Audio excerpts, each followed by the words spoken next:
Episode की शुरुआत होती है राही की अनईजी कंडीशन के साथ।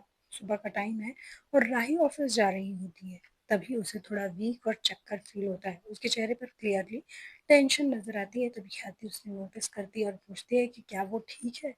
राही बताती है कि वो रात को प्रॉपरली रेस्ट नहीं कर पाई क्योंकि प्रेम बहुत लेट घर आया था और उसकी कंडीशन देखकर राही काफी चिंता में आ गई थी। राही को लगता है कि प्रेम अभी भी इमोशनली डिस्टर्ब है और उसे समझ नहीं आ रहा है कि वो प्रेम की हेल्प कैसे करे। राही के माइंड में एक ही सोच चल रही है कि प्रेम का हार्ट ब्रेक और उसका स्ट्रगल कब खत्म होगा।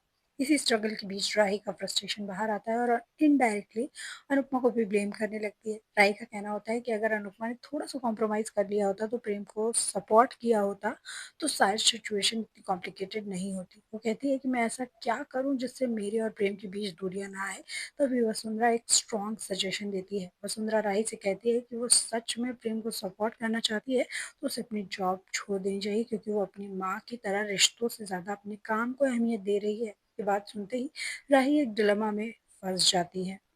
ये बात सुनकर वहां खड़ी ख्याति भी परख का नाम लेती है तो वसुंधरा उसे भी कहती है कि तुम भी ऑफिस निकल जाओ, घर मैं अकेले संभाल लूंगी। वसुंधरा राही को सुनाते हुए कहती है कि तुम किसी का ख्याल नहीं रख पाती और देवी बनने चली हो। राही जवाब देते हुए कहती है कि वो उसका बेस्ट कर रही है, सबकी मदद कर रही है, बस थोड़ी सी मदद उसकी भी कर दी जाए। वसुंधरा साफ इनकार कर देती है क्योंकि अनुपमा ने हेल्प नहीं की तो वो भी नहीं करेगी। दूसरी तरफ बंकू दिग्विजय को किसी का वेट करते हुए देखता है और खाने के लिए पूछने पर दिग्विजय रुकने के लिए बोलता है। तभी घर की बेल बजती है और देखने पर वहां कोई नहीं रहता। बंकू को लगता है कि शायद उसे धोखा हुआ है। तभी बेल दोबारा बजती है, तब दोनों बाहर जाते हैं। दिग्विजय सोचता है कि अनुपमा को इस वक्त तक तो आ जाना चाहिए, कहीं कोई प्रॉब्लम तो नहीं हुई। बंकू को तो भूत प्रेत का डर है। फिर दोनों अंदर आते हैं तो लाइट फ्लिकर करने लगती है। बंकू को अब तो कंफर्म है कि भूत है, कोई वहां भूत बनकर आया भी है। बंकू बहुत डर जाता है। तभी वहां पर्दा उठता है और अनुपमा और जयू दोनों घर के अंदर होते हैं।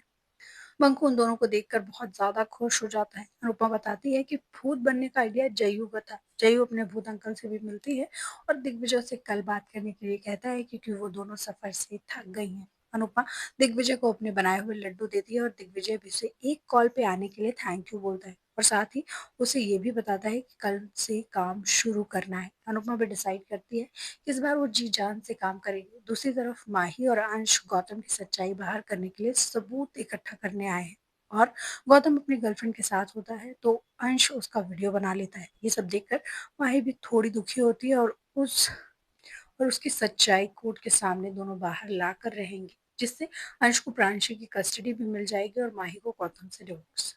इधर अनुपमा को लगता है कि घर में कोई भूत है, बट बाद में समझ आता है कि शायद कोई चोर है। अनुपमा झाड़ू लेकर तैयार होती है और जैसे ही उस पर अटैक करती है तो पता चलता है कि वो दिग्विजय है जो कि अनुपमा के लड्डू चुरा कर खा रहा होता है। अनुपमा उसे कई बार सॉरी बोलती है, फिर उसकी नजर लड्डू पे जाती है। अनुपमा इनडायरेक्टली उसका मजाक उड़ाती है। दिग्विजय उसे बताता है कि वो बिल्कुल सावी की तरह ही लड्डू बनाती है। अनुपमा भी यहाँ कंफर्म करती है कि वही सावी की जोशी बहन है। ये सब हो ही रहा था कि अनुपमा की नज़र उस ब्रोशर पे जाती है तो दिग्विजय बताता है कि सावी ऐसे कॉम्पिटिशन्स में हिस्सा लेना चाहती थी, जिसके बाद दोनों रेस्टोरेंट को वापस सही करने के लिए फुली मोटिवेटेड होते हैं। अनुपमा इस नए सफर के लिए बहुत खुश है। तभी दिग्विजय उसे देख लेता है और वो शर्मा जाती है।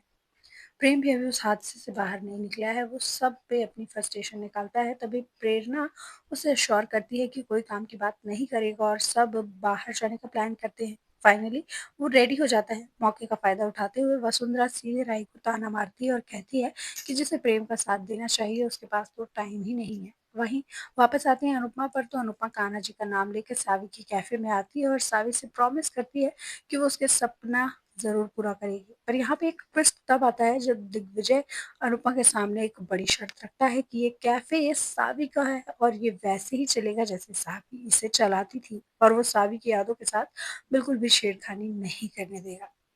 और अगर अनुपमा को ये शर्त मंजूर है तभी वो यहाँ काम कर सकती है। वहाँ डॉक्टर दिग्विजय को समझाने की कोशिश करते हैं कि अनुपमा के एक्सपीरियंसेस को ट्रस्ट करना होगा। आखिर वो भी इंटरनेशनल कंपटीशन जीत कर क्लाउड किचन चला चुकी है।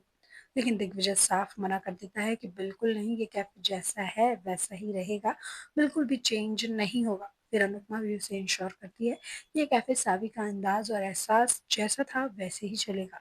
जयू का भी मूड सबको लाइटन करने का होता है और वापस रेस्टोरेंट को सुधारने में सब लग जाते हैं। अनुपमा भी सावी से प्रे करती है कि वो अपना थोड़ा-सा मैजिक अनुपमा को भी दे दे ताकि वो कैफ़े बिल्कुल वैसे ही चलाए जैसा वो चलाती थी। अनुपमा दिग्विजय को दिया जलाने के लिए कहती है तो दिग्विजय उससे कहता है कि हमारे घर में शुभ काम औरतें ही करती हैं तो आप ही करिए। दिग्विजय के लिए भी ये मोमेंट बहुत इमोशनल होता है। तो क्या अनुपमा दिग्विजय की शर्त के हिसाब से कैफ़े चला पाएगी या फिर उसके सामने आएँगी कई सारी नई मुश्किलें?